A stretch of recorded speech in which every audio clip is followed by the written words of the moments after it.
Tunggu dulu, kita dengar suara mereka dulu. Siap memuji Tuhan lagi? Siap. Siap memuji Tuhan lagi? Siap. Oke kalau gitu, 1, 2, 3, go. Sama kita dengan Yesus, aman pelukannya. Dalam teduh kasih-Nya, aku bahagia. Aku bahagia. Aku bahagia. Aku bahagia.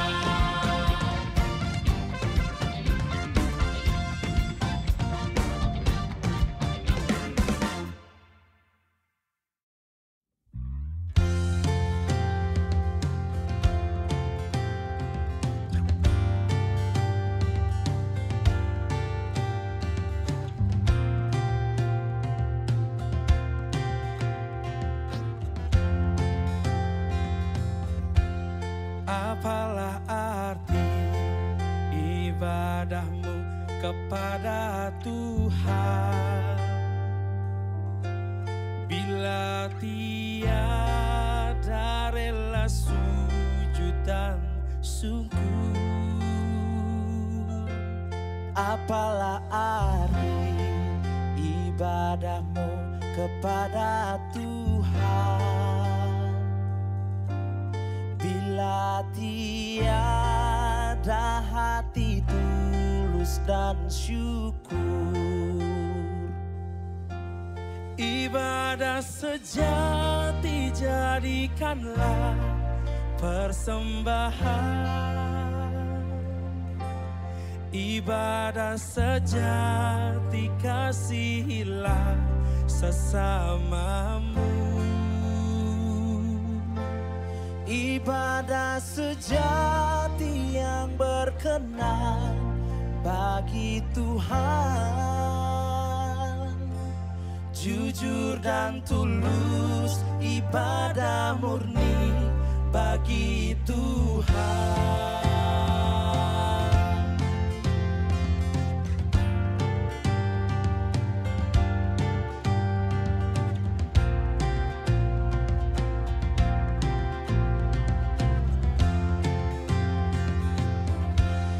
Marilah ikut melayani orang berkeluh,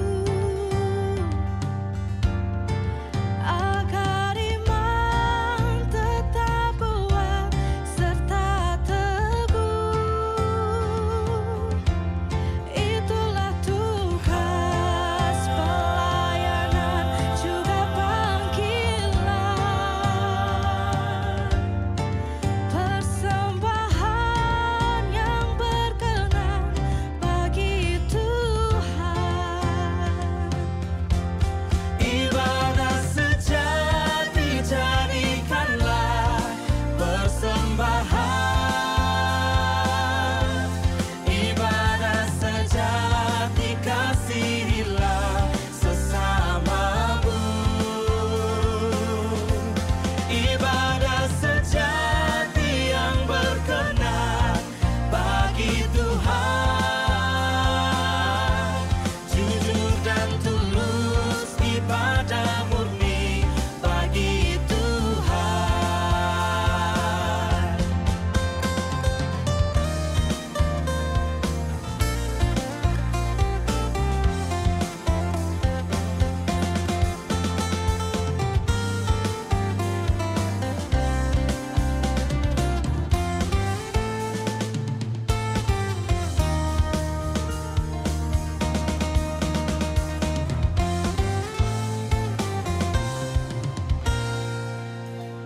Ibadah sejati jadikanlah persembahan.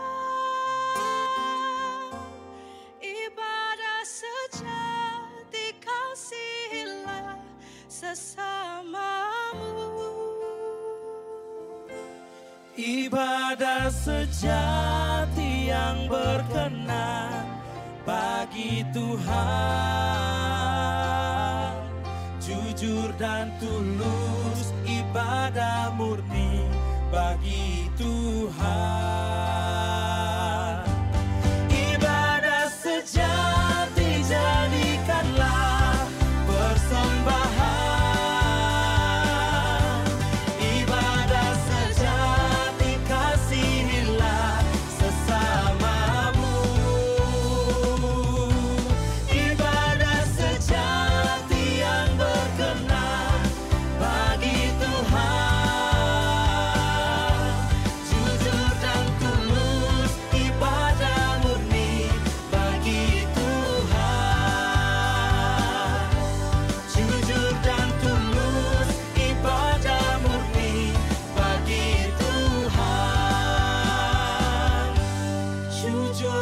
tulus, ibadah murni bagi Tuhan.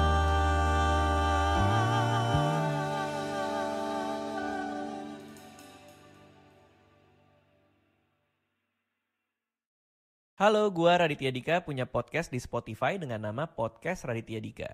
Lo bisa dengerin secara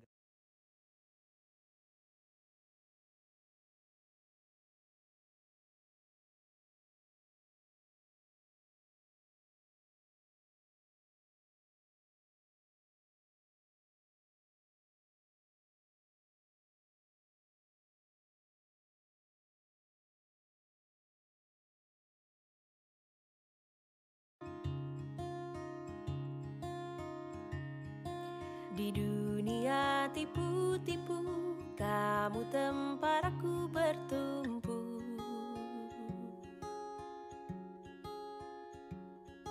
Baik jahat abu-abu, tapi warnamu putih untukku. Hanya kamu yang mengerti gelombang kepala ini.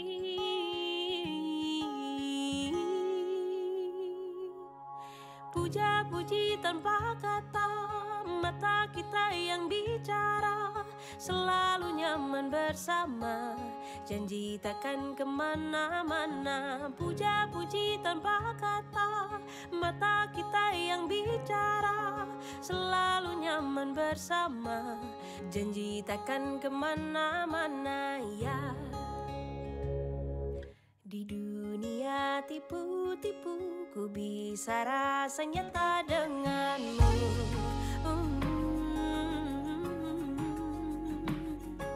Tanpa banyak unai-unu, ku bisa rasa aman selalu. Hanya kamu yang mengerti gelombang kepala ini.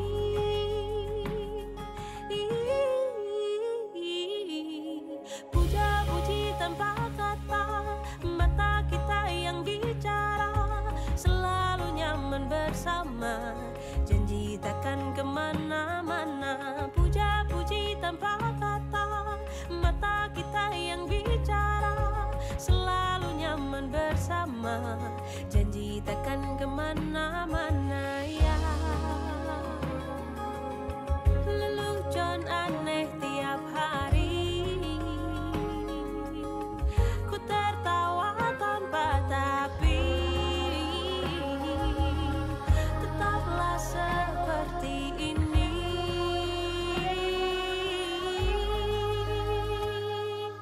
Puja-puji tanpa kata, mata kita yang bicara, selalu nyaman bersama, janji takkan kemana-mana.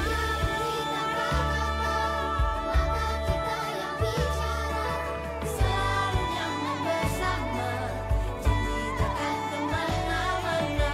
Puja-puji tanpa kata, mata kita yang bicara, selalu nyaman bersama, janji takkan kemana-mana ya. Janji takkan kemana-mana, janji takkan kemana-mana, janji takkan kemana-mana, janji takkan kemana-mana.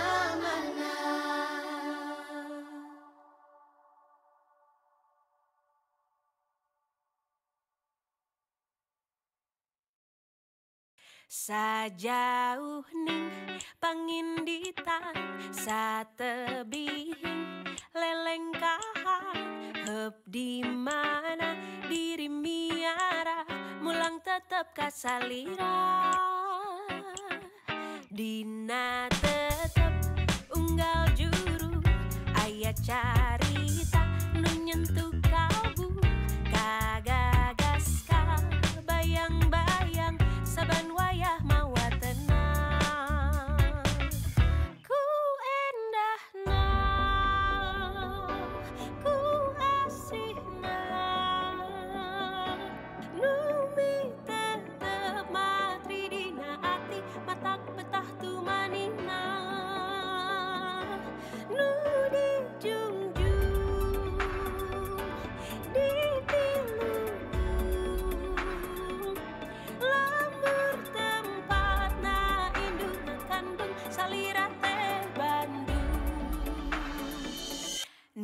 Nang ninang rerendengan cumarita pacantel rasa hujanan paduduan urang mi cinta ku endahna ku asihna lebih tetep mati dina hati matak betah tu manina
Jadi ada semacam rutinitas bagi wanita, ya, secara umum untuk memeriksa apakah ada mereka terkena kanker payudara atau tidak. Misalnya.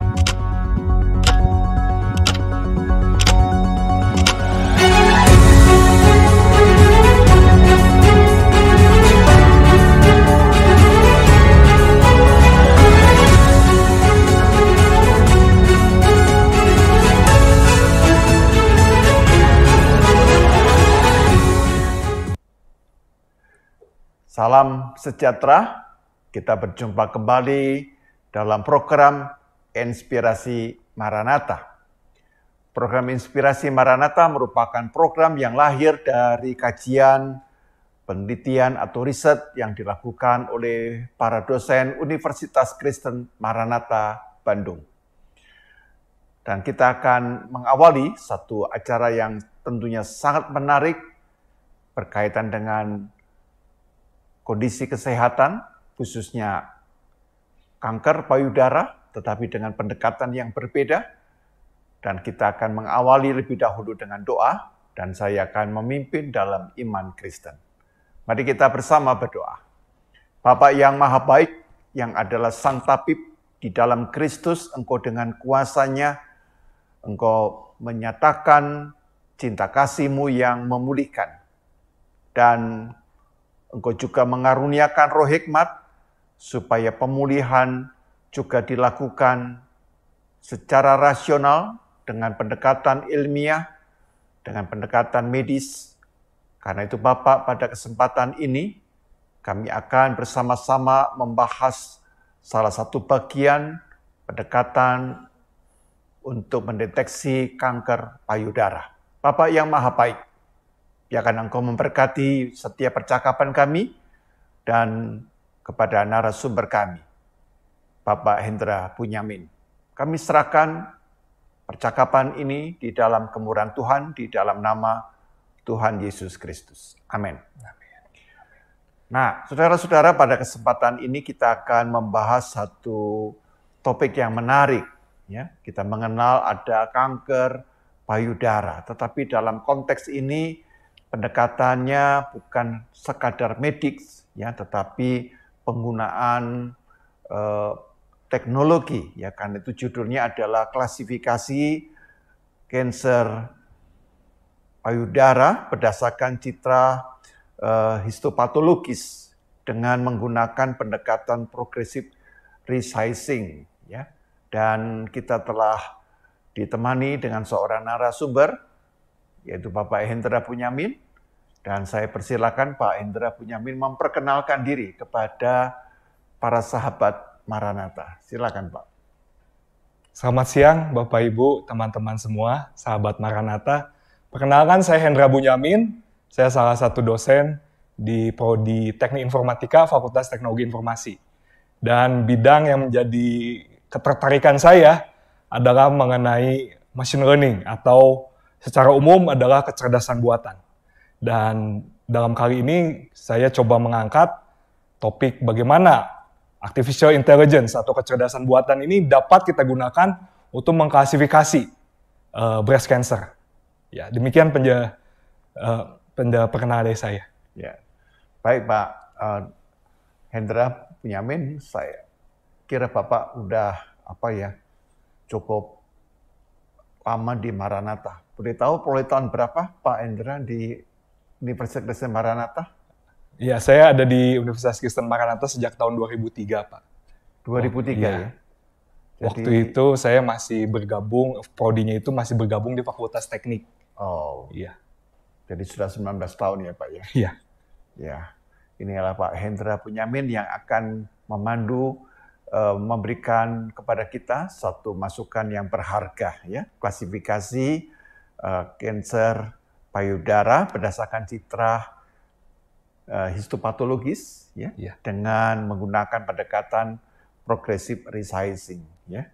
Pak Hendra, Bapak sudah menulis satu penulisan yang sangat berkualitas ya. Ini adalah jurnal internasional dengan judul klasifikasi kanker payudara berdasarkan citra histopatologis dengan menggunakan pendekatan progressive resizing ya Pak ya.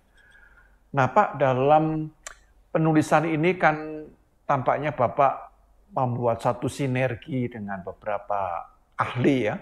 Di situ saya baca ada dari Pak Tobah Hapnes, dari Bu Meliana, lalu juga ada Dr. Roro, begitu ya. Nah, kalau boleh tahu Pak, mengapa dalam konteks ini Bapak dan teman-teman menulis atau membuat satu kajian penelitian yang berkaitan dengan kanker payudara, Pak? Ya. Kenapa itu Pak Hendra? Latar belakangnya apa itu ya? Ya. Latar belakang dari penelitian ini adalah bagaimana kita coba menerapkan IT, khususnya kecerdasan buatan, yaitu ilmu bagaimana membuat komputer itu seolah pintar. Ya, dan kepintarannya itu kita coba manfaatkan untuk bisa memprediksi suatu penyakit. Karena seperti yang kita ketahui, kesehatan adalah salah satu faktor penting di masyarakat. Dan oleh karena itu kita bergabung dengan Fakultas Kedokteran, merumuskan aplikasi penerapan artificial intelligence dalam bidang kesehatan. Dan khususnya Dr. Roro ini adalah seorang dokter patologi anatomis. Beliau ini ahli dalam bidang sel cancer. Dan pas banget bagaimana IT dapat membantu dokter-dokter ini untuk menentukan atau memprediksi jenis sakit kanker payudara. Demikian sih Pak. Ya.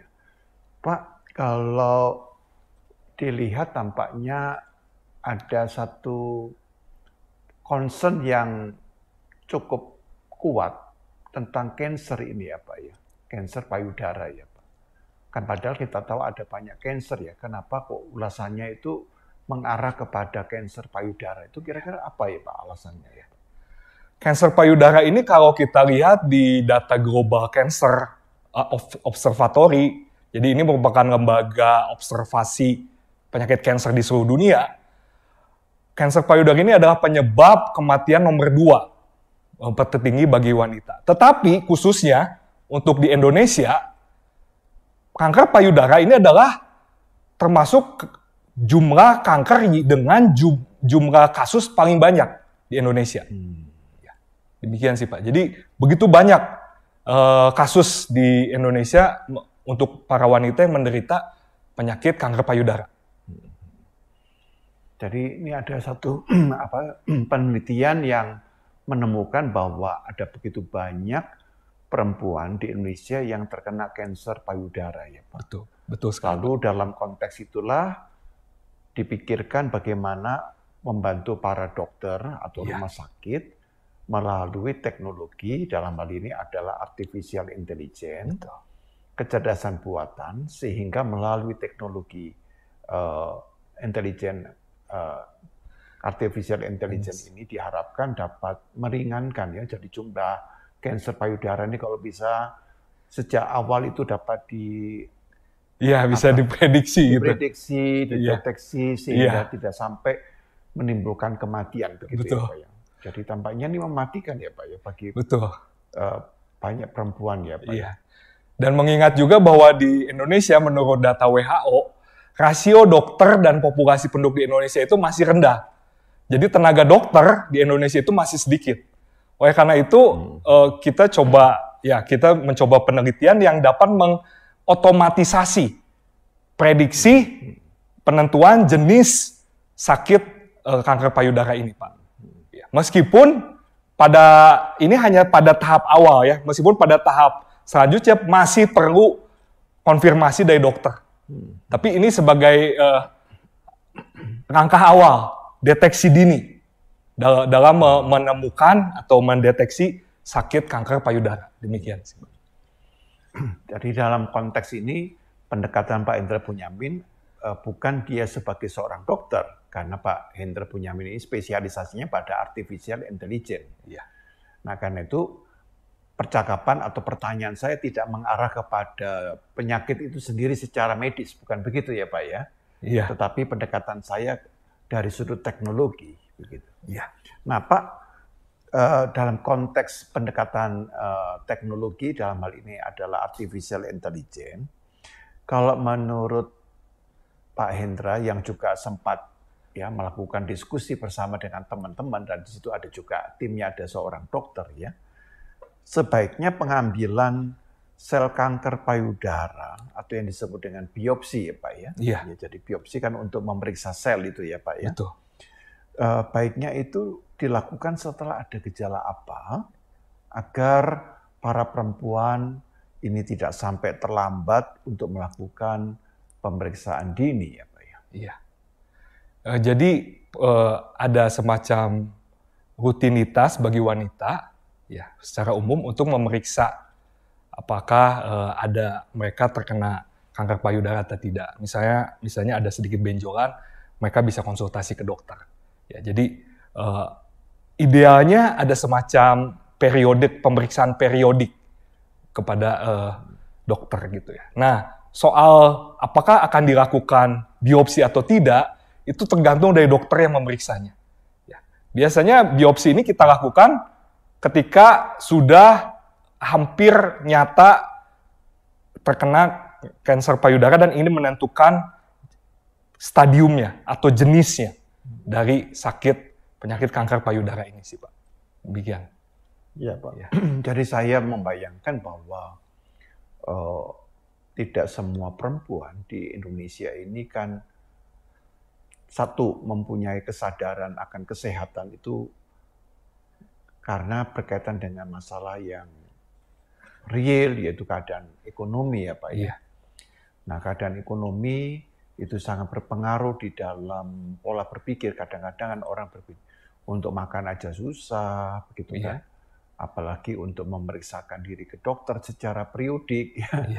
Itu kadang-kadang kan menjadi sesuatu yang dilema ya Pak ya. Betul. Jadi, nah akibatnya kalau saya membayangkan dalam kondisi seperti ini, banyak perempuan yang akhirnya ya udah cukup berobat pakai herbal ya, pakai obat-obatan yang mereka anggap tradisional ya. Ya tentunya itu juga baik, tapi tidak semuanya itu mampu untuk mengatasi atau mencegah ataupun apalagi mengobati kalau seandainya terkena penyakit kanker payudara gitu ya. Bagaimana Pak Bunyamin ya dengan kondisi masyarakat kita itu ya Pak ya? Iya, kalau saya baca dari suatu website Yang website yang saya suka baca itu Halodoc, Halo Dokter. Nah, di Halo Dokter itu sebetulnya ada satu teknik, namanya sedari, teknik sedari. Teknik sedari ini adalah teknik yang bisa dilakukan oleh semua wanita untuk mendeteksi apakah ada gejala dini dari suatu kanker payudara atau tidak. Ya, biasanya untuk mendeteksi benjolan atau semacamnya gitu. Ya, jadi bisa para wanita bisa juga mengikuti petunjuk teknik itu, teknik sedari. Ya. Semacam gerakan-gerakan begitu. Yang ya untuk mendeteksi apakah terkena kanker payudara atau tidak. Seperti itu sih, Pak. Ya. Teknik sederhana. Pak, kalau di dalam konteks Bapak ini kan menggunakan satu teknologi apa ya? Berarti ini dilakukan kepada pasien yang sudah kondisinya agak parah atau memang sudah masih dalam kondisi dini masih bisa juga diperiksa pakai teknologi artificial intelligence ini, Pak? Iya. Untuk tahap awal biasanya pemeriksaannya itu melalui mamografi. Ya, jadi kelihatan dari radiologi ya bentuk payudaranya. Namun kalau untuk tahap yang biopsi seperti ini adalah kita coba pengen menentukan jenis atau tipe dari sakit kanker payudaranya sih, Pak. Jadi ini memang sudah agak sudah dipastikan bahwa para wanitanya ini menderita sakit kanker payudara sih, Pak. Jadi peralatan ini untuk mendeteksi yang sudah kena ya, Pak? Iya, jadi biopsi itu adalah dari payudaranya itu diambil secuil sel, kemudian dikenakan satu cairan warnanya biru ya, hemotoksilin. Jadi kelihatan inti selnya. Jadi inti selnya itu kelihatan. Nah, dari semacam gambar itu preparat ya, ada preparatnya. Kemudian bisa dilihat di mikroskop. Nah, dari situ terlihat inti sel dan sel-sel kansernya. Nah, disitulah citra. Nah, itulah yang disebut dengan citra histopatologis. Nah, dari citra histopatologisnya itu terlihat struktur sel kansernya.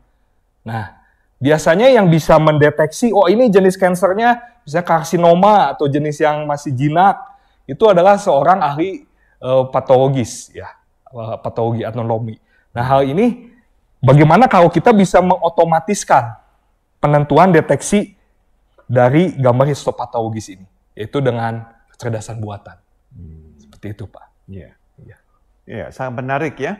Walaupun tidak sepenuhnya saya bisa memahami dalam arti kalau itu dilaksanakan, tapi kalau sekedar dijelaskan umumnya masih bisa mengerti.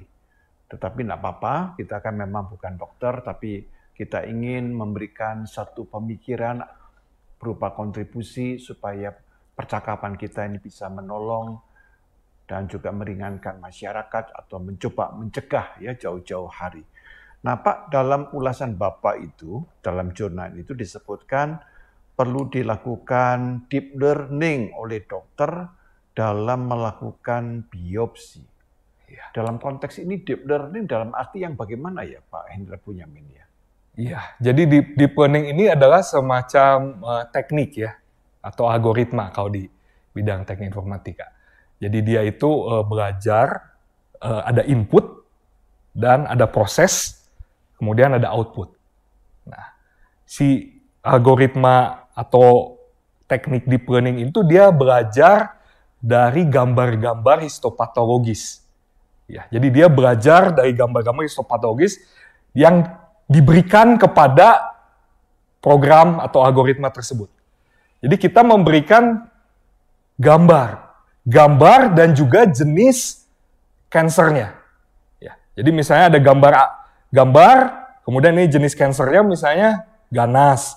Kemudian ada gambar, ini jenis kansernya misalnya jinak. Ada gambar, ini jenis kansernya, ini tidak ada jenis kanser alias normal. Jadi model atau algoritma deep learning itu dia belajar dari gambar-gambar. Oh, yang kayak begini, ini jinak. Yang kayak gini, ini ganas. Dan ketika algoritmanya itu sudah belajar, nah algoritma deep learning ini bisa kita gunakan untuk memprediksi. Misalnya diberikan satu gambar yang kita nggak tahu ini jenis kansernya apa. Nah, deep learning ini sudah bisa memprediksi, oh kira-kira dengan persentase sekian, jenis kansernya itu adalah misalnya ganas. Seperti itu, Pak. Jadi ada seperti seolah-olah dia belajar. Algoritma itu belajar. Belajar dari mana? Dari data. Oke. Ini sangat menarik ya. Saya coba menangkap bahwa dalam teknologi artificial intelligence yang digunakan dalam konteks pendeteksi kanker payudara, maka di sana ada satu sistem yang namanya algoritma ya Pak ya. Iya.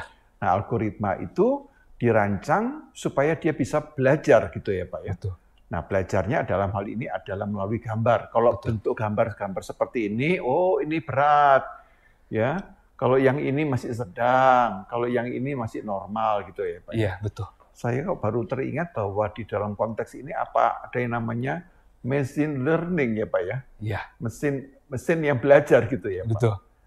Jadi deep learning ini termasuk kategori machine learning. Machine learning. Hanya deep learning ini sudah lebih spesifik, yaitu modelnya itu terinspirasi dari otak manusia. Ya seperti yang kita ketahui bahwa otak kita itu terdiri dari banyak neuron. Ada sekitar 86 triliun neuron. Dan neuronnya ini kalau kita belajar, neuronnya ini bersinar-sinar. Ya. Nah, model deep learning itu dia terinspirasi dengan neuron-neuron itu. Jadi di dalam deep learning itu ada banyak neuron. Ya.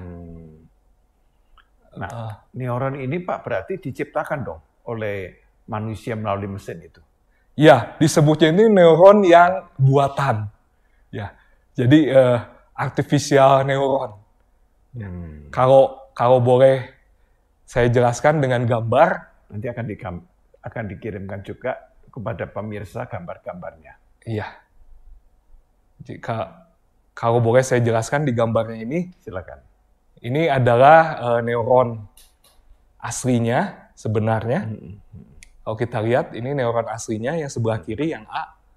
Jadi di sana ada input dan ada output. Di sini inputnya itu adalah dendrit. Ya, kalau kemudian dendrit itu outputnya kan itu yang akson. Ya, dia penghubung neuronnya. Iya, penghubung itu ya. Iya. Yang kecil-kecil ya kan. Betul. Seperti serabut gitu ya. Iya, serabut-serabut.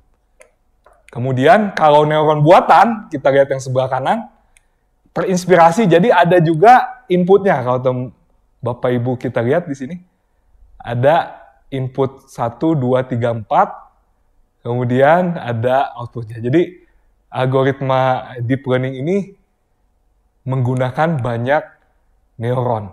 Ya, seperti itu sih Pak. Kalau kita lihat lagi, ini hanya satu neuron. Iya.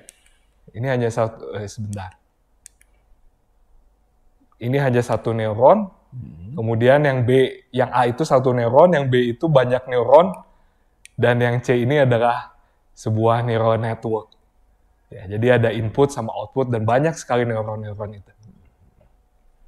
Jadi jumlahnya sampai berapa triliun tadi Pak? 86 triliun. Itu saya hanya bertanya, Iya. bagaimana para ahli menghitung itu ya? Itu saya kira perkiraannya itu ya. Karena menghitung satu-satu nggak akan pernah selesai itu ya. Dan betul Pak. Dan Albert Einstein sendiri ngomong, berbicara Albert Einstein, manusia itu tidak mungkin memanfaatkan keseluruhan neuronnya. Ya, karena luar biasa sekali kalau manusia bisa memanfaatkan 86 neuronnya itu benar-benar menjadi manusia super. Ya? Manusia super. Superhuman. Superhuman ya. Jadi jangan kita tampaknya bukan superhuman, tapi human biasa aja masih susah ya Pak ya. Karena neuronnya tidak bisa digunakan cukup optimal. Betul. Nah, pemirsa, kita telah membahas satu bincang-bincang yang sangat menarik tentang peranan dari artificial intelligence. Ya. Nah, artificial intelligence yang dianggap pintar itu sebenarnya manusianya yang pintar. Manusia yang pandai. Tapi sekarang dengan artificial intelligence, kesannya mesin ini lebih pintar daripada manusia. Dan ini sangat bermanfaat dalam konteks ketika digunakan untuk medis, khususnya dalam mendeteksi secara dini kanker payudara. Dan kita akan lanjutkan setelah yang satu ini.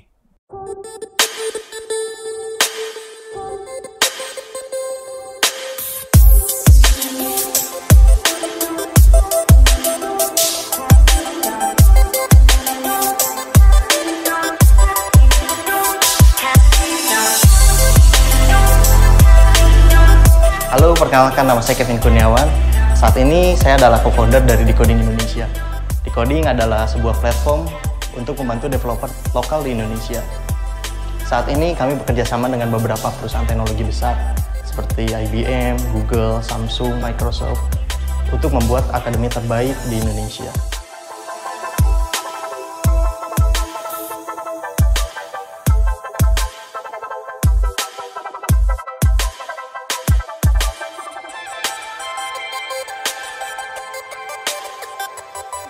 Saya IT Maranatha.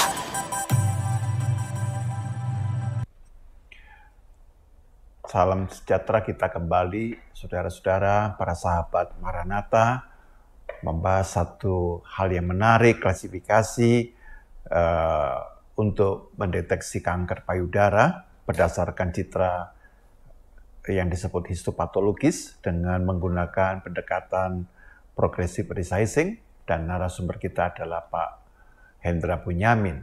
Nah, Pak Hendra Bunyamin, izinkan saya menanyakan lebih jauh lagi ya Pak ya. Iya. Nah, di dalam jurnal yang Bapak tulis disebutkan metodologi risetnya ya Pak ya. Di sana ada 3 pendekatan. Yang intinya adalah menggabungkan kumpulan data, lalu melakukan pemrosesan dataset, membangun baseline, dan kemudian membangun pengubahan ukuran progresif. Nah, ini saya kira agak teknis ya, ungkapan-ungkapan ini, dan saya yakin banyak pemirsa tidak terlalu tahu apa itu semuanya, metodologi risetnya ini apa gitu ya. Nah, silakan dalam konteks ini Pak Hendra berkenan menjelaskan kepada para sahabat Maranatha. Iya, baik, baik Pak. Jadi tahapan penelitiannya ini adalah kita coba harus ada datasetnya dulu ya, teman-teman ya Pak ya. Karena deep learning ini dia nggak bisa belajar kalau nggak ada data. Ya. Dan datanya pun harus spesifik tadi kan. Yaitu misalnya gambarnya begini, dia termasuk jenis kanker ganas. Gambarnya begini, dia termasuk jenis kanker jinak. Seperti itu. Gambarnya kayak begini, dia termasuk normal. Nah, jadi dia harus ada apa ya? Ada dataset yang sudah diberi label istilahnya, diberi suatu kelas atau label, sehingga modelnya ini bisa belajar, dia bisa tahu.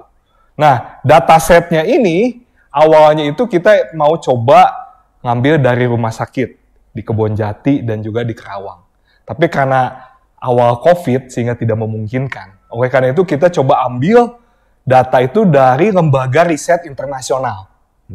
Kita coba ambil dari lembaga riset internasional. Dan kita coba gabungkan.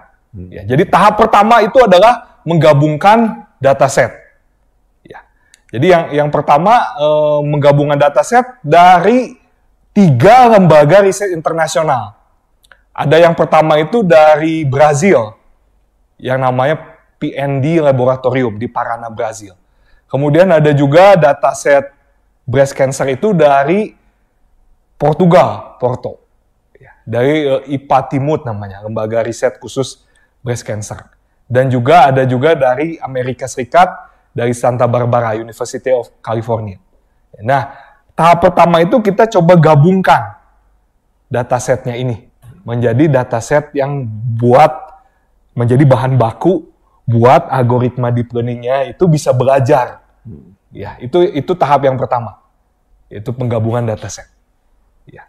Kemudian tahap yang kedua ini adalah kita coba melakukan pemrosesan dataset gabungan ini. Ya. Jadi datasetnya ini kita coba lakukan praprosesan. Maksudnya apa? Maksudnya adalah karena datasetnya ini dari 3 lembaga riset yang berbeda, jadi kita perlu sesuaikan. Jadi sehingga kategorinya dari masing-masing itu kan ada sedikit perbedaan ya, kategori jenis kanker dari masing-masing. Meskipun secara umum sama, yaitu kategori dari dataset dari 3 lembaga riset ini adalah ganas, jinak, dan normal. Ya, jadi kita coba gabungan di sana. Itu tahap yang pertama, yaitu penyegeragaman labelnya. Ya. Kemudian yang kedua adalah kita coba lakukan juga pra-pemrosesan untuk membuat gambarnya itu menjadi lebih terang. Nah, ini yang saya coba lakukan dengan satu teknik, namanya itu teknik Fahadane. Fahadane ini ditemukan oleh seorang peneliti ya dari Amerika di tahun 2016. Dan dengan teknik Fahadane ini namanya normalisasi warna.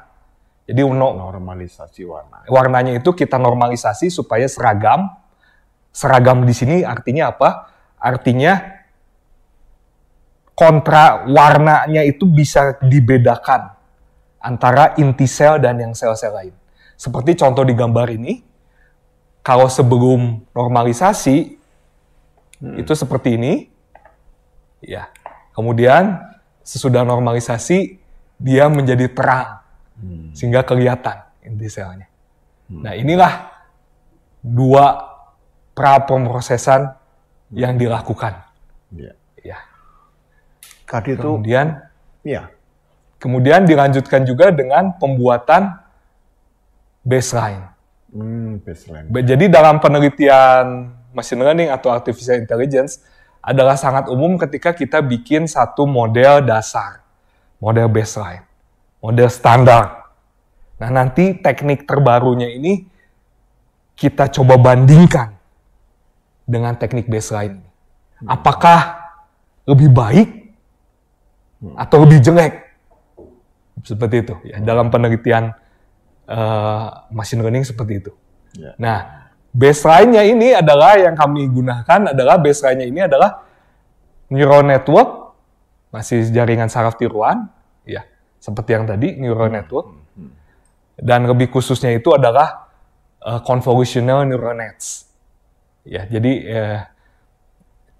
model baseline-nya itu seperti itu. Ya, Pak ya. Ya, baik. Nah, setelah model baseline-nya itu kita buat, ya, baru kita buat pendekatan yang mau kita ajukan, yaitu pendekatan progressive resizing ini. Dan setelah itu baru kita bisa bandingkan apakah lebih baik atau tidak. Seperti itu sih Pak tahapannya. Pak, di dalam mengerjakan ini kan membutuhkan semacam peralatan teknologi ya Pak ya. Pemrosesan yang seperti dengan metodologi riset seperti yang Bapak katakan ini kan cukup kompleks ya. Kira-kira kalau supaya pemirsa punya gambaran itu, peralatan apa yang dilakukan oleh Pak Hendra ya untuk bisa melakukan metodologi riset dengan langkah-langkah 3 tahap tadi itu ya. Pakai peralatan apa Pak? Mungkin Bapak bisa menjelaskan. Baik Pak, yang pertama itu adalah ada dataset. Kalau datasetnya itu kita request kepada lembaga riset. Ya, itu datanya. Ya, datanya itu berupa gambar. Oke. Gambar, file gambar. Beserta dengan kategorinya. Kelas-kelasnya. Maksudnya label-labelnya. Jenis cancer ini apa, jenis cancer ini apa. Seperti itu datasetnya. Dan itu bisa kita request kepada lembaga riset. Yang kedua adalah kita perlu komputer. Dan khususnya di sini adalah kami menggunakan komputer yang memiliki grafik pemrosesan. Jadi menggunakan yang namanya GPU, ya. Graphical Processing Unit. Jadi tidak semua komputer punya. Iya, tidak semua komputer. Itu, ya? Dan kita menggunakan komputer dengan GPU yang dimiliki oleh Google, yang disediakan. Kita dapat menggunakannya dengan cuma-cuma sebetulnya. Ya, meskipun ada versi yang berbayar juga. Nah, ini komputer yang dengan GPU ini kita gunakan untuk memproses, untuk membuat algoritma atau model deep learning itu belajar terus dengan komputer yang memiliki graphical processing unit ini. Ya, seperti itu sih Pak. Iya. Ya. Saya membayangkan bahwa ke depan ini kan dunia medis akan lebih membutuhkan ya Pak ya. Betul. Tentunya bukan hanya penyakit kanker payudara, ada banyak kanker Pak ya. Nanti ada yang kadang-kadang saya belum bisa mengerti itu tentang kanker getah bening, itu lebih sulit lagi kan karena kansernya pada getah beningnya gitu Betul. kan. Jadi itu lebih susah ya Pak. Lebih Kalau susah. payudara udah jelas ya Iya. posisinya di mana gitu kan. Nah dalam hal inilah tampaknya ke depan ya saya bayangkan dibutuhkan peralatan dan kemampuan teknologi ya Pak ya. Artificial intelligence yang lebih cerdas untuk mendeteksi dan juga bisa memberikan masukan ya, membuat perbandingan ya tentang gambar ini. Oh kalau yang ini maksudnya ganas, yang ini jinak, kalau ini normal. Lalu di antara ganas dan jinak itu apa? Iya. Itu kan Iya. nggak gampang ya Pak. Betul. Ya. Yang sudah ganas lebih gampang gitu kan ya. Ketahui. Yang jinak diketahui, tapi kadang-kadang ada di antara ini gitu ya Iya, Pak ya. betul. Jadi intinya sih bagaimana kita mau memindahkan otak dokter, Ya. keahlian dokter, atau disebutnya domain expertise, keahlian domain tertentu, itu ke dalam komputer. Iya, Caranya gimana? caranya itu ya paling kita bisa dengan gambar tadi. Ya, meskipun untuk kasus yang saya memang terlalu sederhana, mungkinnya sederhana. Tapi di sana kita bisa coba bikin lebih spesifik. Yaitu gambar ini jenis kansernya apa, gambar ini jenis kansernya. Dan selain lebih spesifik, jumlah datanya juga, jumlah gambarnya juga mesti banyak. Ya, ya. Sehingga algoritma atau model deep learning dapat belajar dengan lebih leluasa. Karena dengan jumlah data yang begitu banyak. Ya. Dan inilah yang dibuat oleh negara-negara maju itu, mereka sudah bisa bekerja sama dengan IT, membuat dataset yang besar, dan model deep learning ini belajar, dan model deep learning ini dapat digunakan untuk membantu dokter di negara-negara maju seperti itu, Pak. Ya, ya. Ya. Dan Indonesia kita akan coba untuk bisa seperti itu. Jadi perlu ada kerjasama antara dokter, bidang kedokteran, dan juga IT. Iya, baik Pak. Pak Hendra, tadi Bapak sempat singgung ya, mungkin atau boleh diulangi kalau memang bisa diulangi tentang citra histopatologis ya Pak. Ya. Itu kira-kira konkretnya bagaimana Pak ya? Yang disebut dengan citra histopatologis itu bagaimana Pak? Citra histopatologis. Ya. Oke, baik Pak. Saya akan menampilkan satu gambar histopatologis. Ini kira-kira seperti ini Pak gambarnya. Oh iya. Iya. Jadi dia itu banyak sel ya, ada inti sel.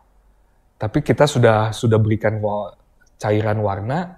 Jadi cairannya dimasukkan ke dalam Diteteskan ke dalam sel itu. ke dalam preparat. Oh preparat. Jadi ada preparatnya. Ya, jadi selnya itu kita sudah proses menjadi seperti penampang gitu. Ya, di preparat. Kemudian diberikan warna. Ya, pewarnanya ini apa Pak? Warnanya warna biru, namanya HNE. Kan bukan sembarang. Bukan sembarang. Itu yang bisa melakukan adalah dokter. Oke. Dokter, iya. Yang atau dokter atau petugas laboratorium yang bisa melakukan itu. Jadi tidak semua dokter otomatis bisa melakukannya ya. Iya. Jadi kan tergantung Dokter yang keahlian. betul, dokter yang bekerja di laboratorium bisa dokter yang melakukan. di laboratorium. Iya, yang bisa melakukannya. Iya, Pak. Pak itu kan bisa dilakukan melalui melalui artificial intelligence. Jadi ini kan harus di laboratorium ataukah di komputer, Pak? Iya. Pertama kita lakukan di laboratorium dengan satu mikroskop.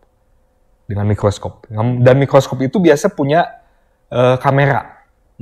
Dan kameranya itu kamera di mikroskopnya itu kita gunakan untuk memfoto-foto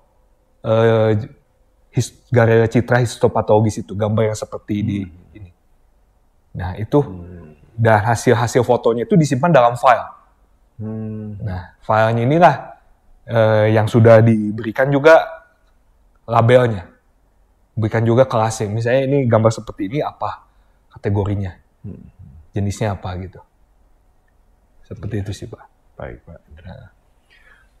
Pak Hendra, jadi izinkan juga menjelaskan kepada para sahabat Maranatha ini bahwa penelitian yang dilakukan itu juga disebutkan dalam judul itu kan melakukan dengan pendekatan progressive resizing ya Pak. Iya. Jadi apa itu Pak pendekatan resizing, lalu pembedanya dengan histopatologis tadi itu gimana? Iya. Jadi baik Pak, jadi progressive resizing itu adalah kita melatih model deep learning kita itu dengan gambar-gambar yang ukurannya itu kecil. Pertama dengan ukurannya itu kecil. Kenapa? Karena kita ingin membuat proses belajar atau proses training dari model deep learning-nya itu cepat. Ya, itu tujuan awal. Karena kalau model deep learning itu langsung disuruh belajar gambar yang besar, yang banyak pikselnya, ukuran pikselnya besar, itu dia akan cenderung lama proses belajarnya. Lama. Ya, proses belajar itu lama. Nah, ini teknik progressive resizing ini adalah kita coba belajar, modelnya itu belajar dari gambar-gambar yang kecil, tapi seiring dengan waktu, gambarnya itu semakin lama semakin besar. Semakin besar, semakin besar. Ya, nah, inilah yang disebut dengan progresif, karena semakin lama resizing itu ukurannya berubah. Nah, hasilnya ini, memang hasil ini di algoritma ini, ya model ini, teknik progressive resizing ini ditemukan oleh Jeremy Howard. Beliau dan timnya yang menggunakan teknik ini untuk ikut kompetisi deteksi gambar. Dan mereka juara di sana. Dan saya mengadopsi gambar ini untuk cancer. Yang mereka gunakan itu adalah untuk mendeteksi objek. Dari sebuah gambar ada objek, apa misalnya kursi, sofa, meja. Ya, tapi kalau di sini saya coba adopsi untuk cancer. Untuk menentukan breast cancer. Tapi idenya sama. Sama ya? Iya, seperti itu, bergradasi, progresif. Mengubah gambar yang kecil sampai besar. Jadi itu kembali pada algoritma juga ya? Iya, tekniknya. Tekniknya ya. Iya. Jadi seperti manusia juga ya Pak ya. Kalau orang belajar jangan yang terlalu abstrak lebih dulu, hal-hal yang paling kecil, hal-hal yang paling sederhana. Dari situ kemudian makin lama terjadi satu pemikiran yang lebih kompleks, begitu ya Pak ya. Yang lebih luas, yang lebih mendalam, begitu ya Pak ya. Iya. Dari hal yang kecil, seperti contohnya bentuk ya, garis, ada kurva, ya. Kemudian nanti belajar bentuknya ada lonjong, ada oval, ada kotak. Kemudian nanti mulai lebih kompleks lagi, misalnya ada selnya, ada serabut-serabutnya. Untuk kasus ini ya, untuk kasus histopatologis. Jadi deep learning dalam hal ini model yang tadi saya sebutkan, progresif itu dia belajar seperti itu Pak. Dari yang tadinya garis, terus dia bentuk, jadi sebuah objek, terus ya, sehingga dia sudah mampu menangkap semuanya. Ya.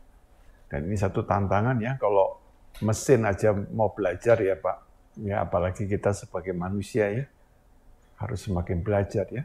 Dan kadang-kadang kita ini, pelajaran kita tuh nggak mau maju ya, jadi nggak mau berkembang gitu ya. Ya belajar tapi stagnan gitu ya. Nah saya teringat bahwa di dalam firman Tuhan, di dalam surat Ibrani, supaya kita itu tidak menjadi seperti seorang anak yang maunya susu atau makanan yang lunak ya. Jadi harus berkembang supaya kita juga boleh makan makanan yang lebih keras ya. Keras dalam arti positif ya. Keras dalam arti tentang kebenaran, tentang keadilan ya, tentang kasih. Dan itu membutuhkan satu proses pembelajaran yang tidak mudah, ya, tapi harus kita tempuh. Yang tidak mudah bukan berarti kita menyerah. Karena mesin learning aja, namanya mesinnya learning, mau belajar gitu ya. Ya, jadi ini sangat menarik. Dan kita akan lanjutkan setelah bagian yang satu ini. Saudara sekalian, jangan lupa saksikan Inspirasi Maranatha setiap hari Senin pukul 7 malam di platform YouTube Ice Dream Studio. Teman-teman mahasiswa, Bapak Ibu, dan rekan-rekan, mari sama-sama kita merenungkan firman Tuhan setiap harinya, dan renungan dapat disaksikan di Instagram Badan Pelayanan Kerohanian Universitas Kristen Maranatha. Untuk teman-teman mahasiswa, rekan-rekan saudara, dan Bapak Ibu yang rindu melayani, Bapak Ibu bisa mendaftarkan diri melalui nomor WhatsApp yang tertera di layar. Maranatha juga mengadakan program Student Care Fund, di mana program ini bertujuan untuk membantu para mahasiswa yang terkendala finansial untuk tetap bisa menyelesaikan pendidikannya dengan baik. Ya, kita kembali dalam segmen terakhir, segmen yang ketiga, dengan narasumber Bapak Hendra Bunyamin, dan kita telah membahas satu topik tentang klasifikasi sakit kanker payudara berdasarkan citra histopatologis dengan menggunakan pendekatan progressive resizing. Nah, Pak Hendra, tadi Bapak telah menyebutkan tentang baseline-nya gitu ya. Kira-kira apa yang Bapak lakukan ya dalam untuk membangun satu baseline sehingga itu sampai pada tahap yang dibutuhkan ya, bagaimana nanti tenaga medis ataupun para dokter juga bisa memanfaatkan dari tahapan yang Bapak sampaikan itu ya. Baseline-nya bagaimana, Pak? Ya, jadi dalam penelitian deep learning ini kita harus membuat baseline. Baseline ini adalah semacam standar buat objek yang bisa kita bandingkan dengan apa yang kita mau kita buat. Dan baseline-nya ini kalau kita lihat menggunakan model deep learning convolutional neural nets. Bagaimana cara convolutional neural nets itu bekerja? Kalau kita lihat dari gambar, jadi gambar dari suatu citra histopatologis ini itu memiliki 3 channel, yaitu red, green, blue. Ya, jadi red, green, blue. Biasanya gambar itu image itu memiliki 3 channel biasanya, RGB disebutnya. Tapi kalau misalnya dia nggak punya warna, biasanya namanya grayscale. Ya, abu-abu ya. Abu-abu sampai ke putih, ya dari putih sampai ke hitam, ada abu-abu. Nah, itu kalau itu cuma 1 channel.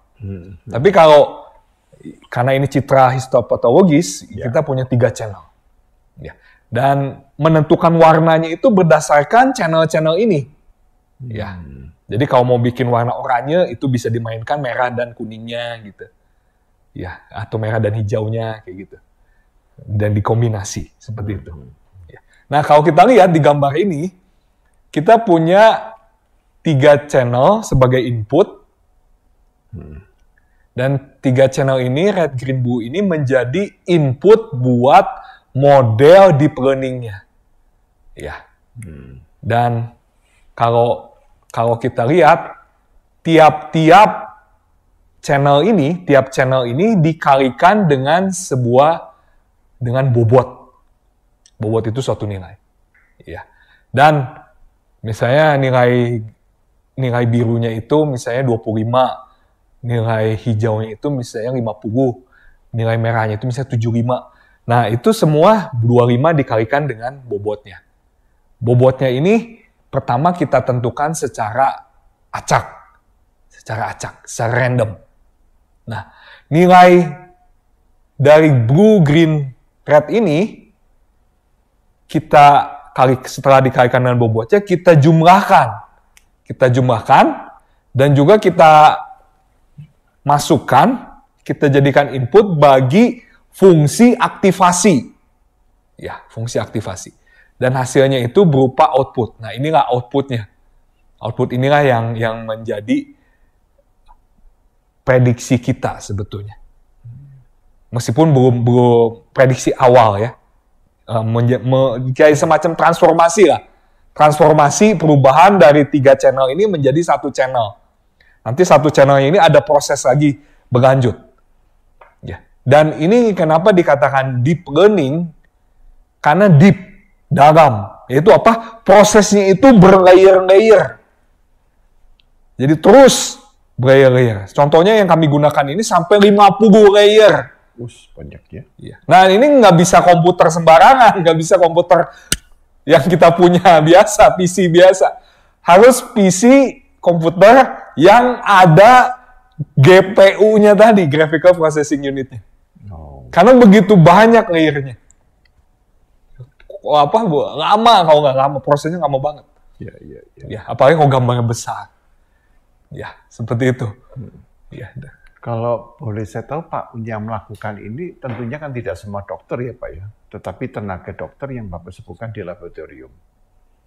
Jadi peralatan ini semuanya dikuasai oleh yang bisa melakukan hanya dokter-dokter di laboratorium ataukah para ahli yang seperti Bapak dalam bidang itu ataukah kerjasama atau bagaimana Pak? Ya.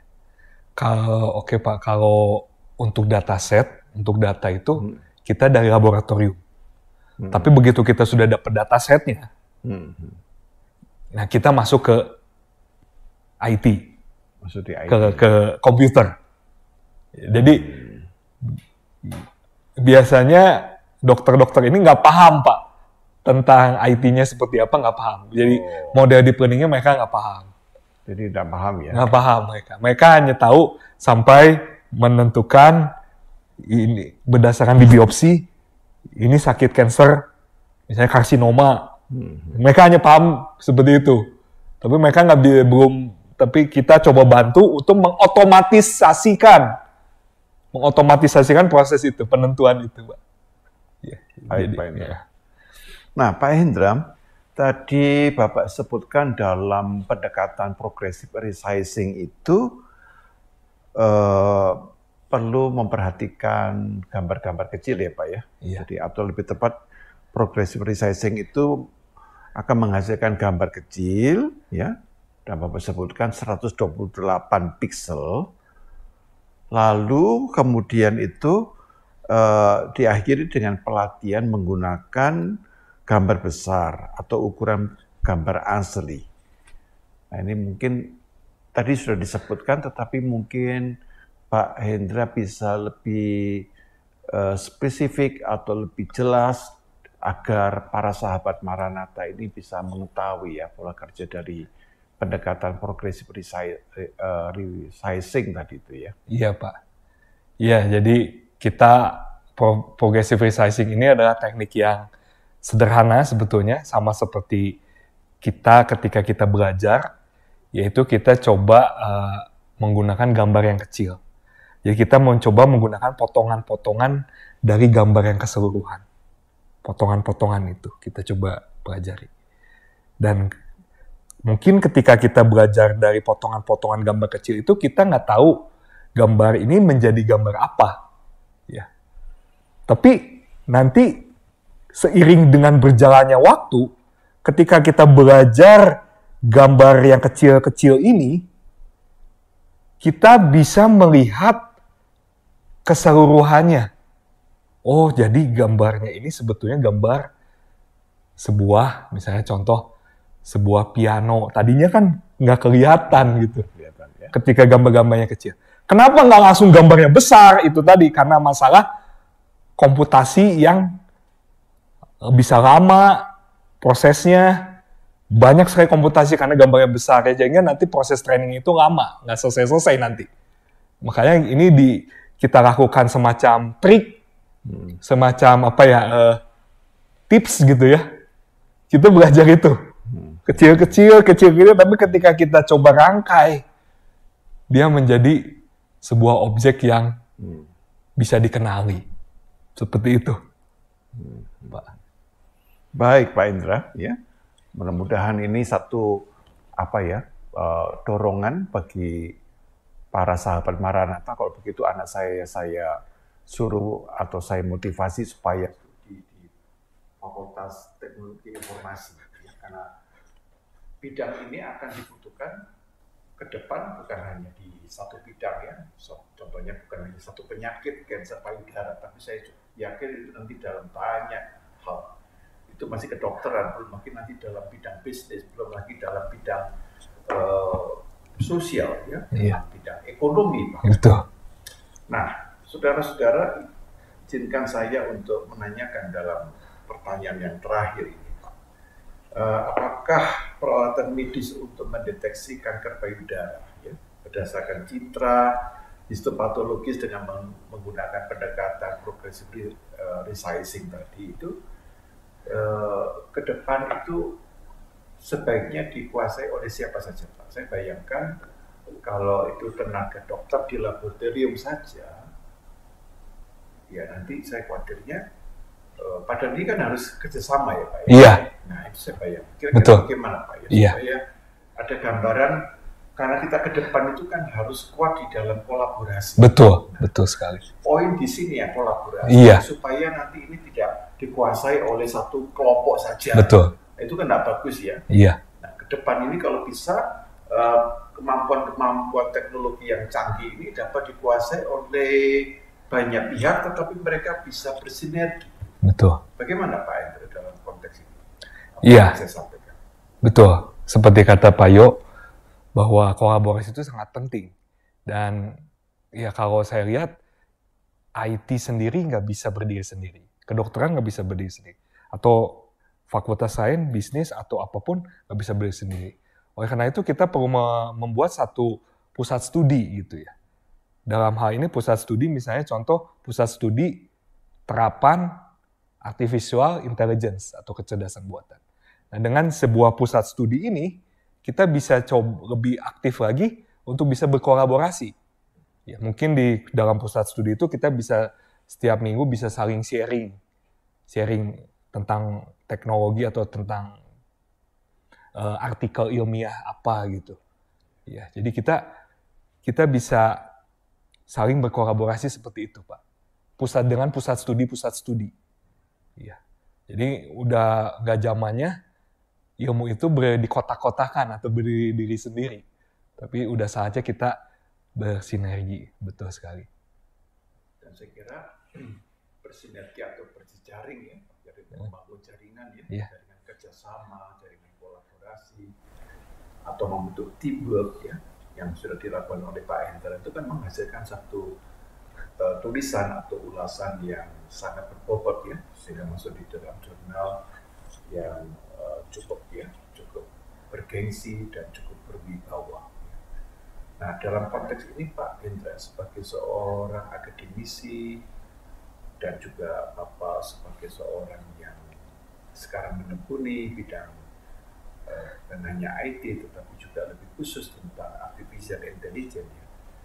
Apa yang bisa Bapak sampaikan sebagai satu pesan atau closing statement kepada para sahabat Maranatha? Silakan Pak. Iya. Baik, Bapak Ibu, saudara-saudara yang terkasih, untuk bagaimana untuk bisa memajukan penelitian di Maranatha, ya kalau dari saya ingin supaya kita lebih banyak lagi berkolaborasi atau bersinergi dalam hal ini misalnya IT dan kedokteran dan juga IT dan fakultas lain. Jadi kita dapat merendahkan hati dan kita coba sama-sama menangani masalah-masalah yang terjadi di masyarakat dengan saling berkolaborasi dan saling bersinergi. Ya, demikian sih Pak. Ya, dari saya. Terima kasih Pak Hendra Punyamin ya atas paparan atau ulasan yang disampaikan dalam konteks tentang klasifikasi sakit kanker payudara berdasarkan citra histopatologis dengan menggunakan pendekatan progressive resizing ya. Nah mudah-mudahan ke depannya kita makin melihat bahwa teknologi informasi sangat dibutuhkan tetapi dia tidak bisa berdiri sendiri. Ya. Dia perlu berkolaborasi dengan semua bidang ilmu pengetahuan, bukan hanya dengan kedokteran, tapi juga dengan ekonomi, juga dengan seni rupa, ya. Bahkan juga dengan pasti ya, psikologi. Ya. Nah, saya macam-macam. Bukan hanya kedokteran, tapi saya bayangkan juga kedokteran gigi. Iya. Itu kan juga membutuhkan kecerdasan buatan membaca tentang gigi manusia gitu kan. Nah, sangat menarik. Dan kita ingin ke depan memajukan anak cucu kita supaya mereka menjadi orang-orang yang benar-benar dapat menjadi berkat dengan bidang-bidang ilmu pengetahuan yang saling bisa bekerja sama. Dan karena itu kita jadikan anak-anak kita sejak awal bisa mampu bekerja sama. Iya. Karena nanti pekerja apa saja mampu bekerja sama begitu. Betul. Karena ini kekuatan khususnya di abad 21 orang tidak bisa hidup sendiri. Kekuatan kerjasama kolaborasi itu sangat vital sekali. Mari kita bangun kemampuan kerjasama di dalam hidup kita di rumah, tapi juga di dalam gereja.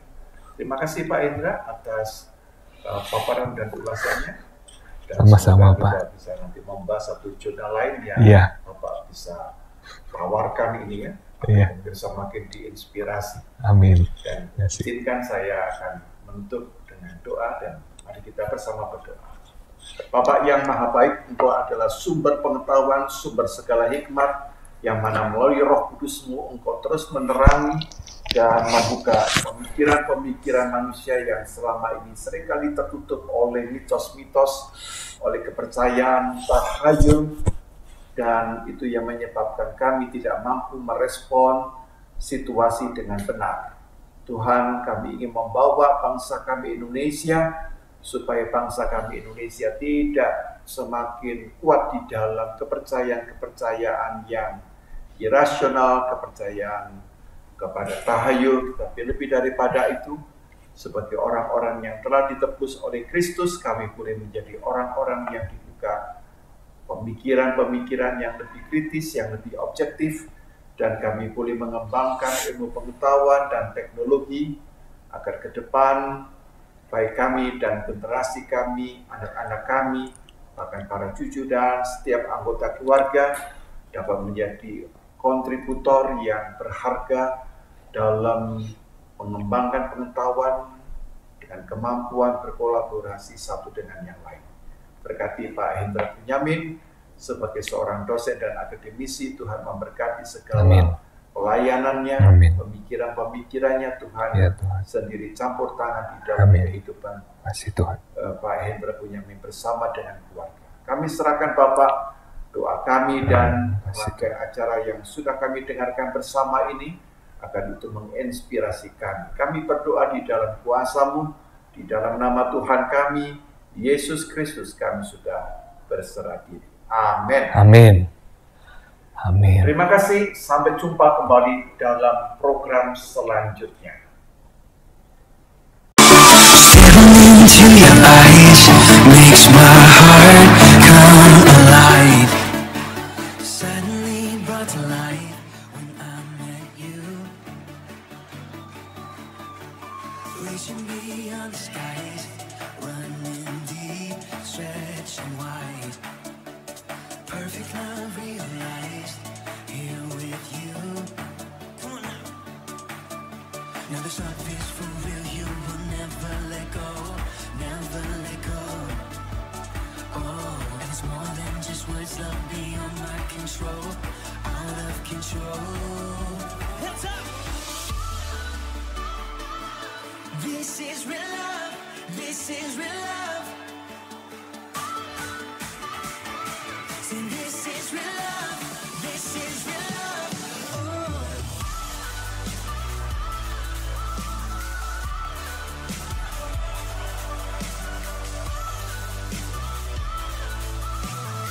Come on, let's say. You're pulling me closer and closer, holding my heart till the very end. Jesus, I'm found in your freedom. This is real love. This is real love. In your heart I am found. I want you. You wanna live.